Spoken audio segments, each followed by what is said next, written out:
আসসালামু আলাইকুম। গাভীর খামারে কার্পেট একটা অত্যন্ত জরুরি এবং প্রয়োজনীয় জিনিস। একটা খামারে যখন একটা গাভী প্রেগনেন্ট হয়, তখন আমরা তাকে আলাদা যত্নের ব্যবস্থা করে থাকি। তার স্বাস্থ্যের দিক দিয়ে হোক, তার শরীরের দিক দিয়ে হোক, ভিটামিনের ঘাটতির দিক দিয়ে হোক, ঠিক তেমনি করে তাকে কার্পেটের ব্যবস্থা করতে হবে। কার্পেটের ব্যবস্থা করলে কি হয়?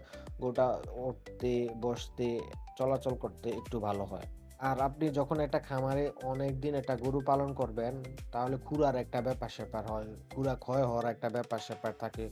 তখন কার্পেটটা ব্যবহার করলে কি হয়? এই খুরাটা ক্ষয় হয় কম। এই খুরার কারণে খামার থেকে গরু কালিং করতে হয়।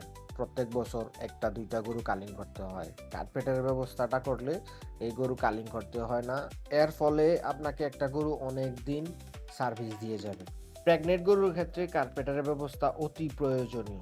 আবার মোটা তাজা গরুর ক্ষেত্রে আপনারা যখন সাদা গরু পালন করবেন, তখন কার্পেটের ব্যবস্থা করতে অনেকদিন যখন আপনি একটা গরু পালন করবেন, সাদা গরুর ক্ষেত্রে, তখন কি হয়? গরুটা উঠতে বসতে অনেক সময় সাইডে দাগ লেগে যায়। যখন আপনি কার্পেটটা ব্যবহার করবেন, তখন দাগ লাগার সম্ভাবনা খুব কম থাকে। কোরবানির সময় বিশেষ করে দাগওয়ালা গরু মানুষ কুরবানি দিতে চায় না। আর শীতকালের কথা নাই বললাম। শীতকালে তো গরুর জন্য কার্পেট না হলেই নয়।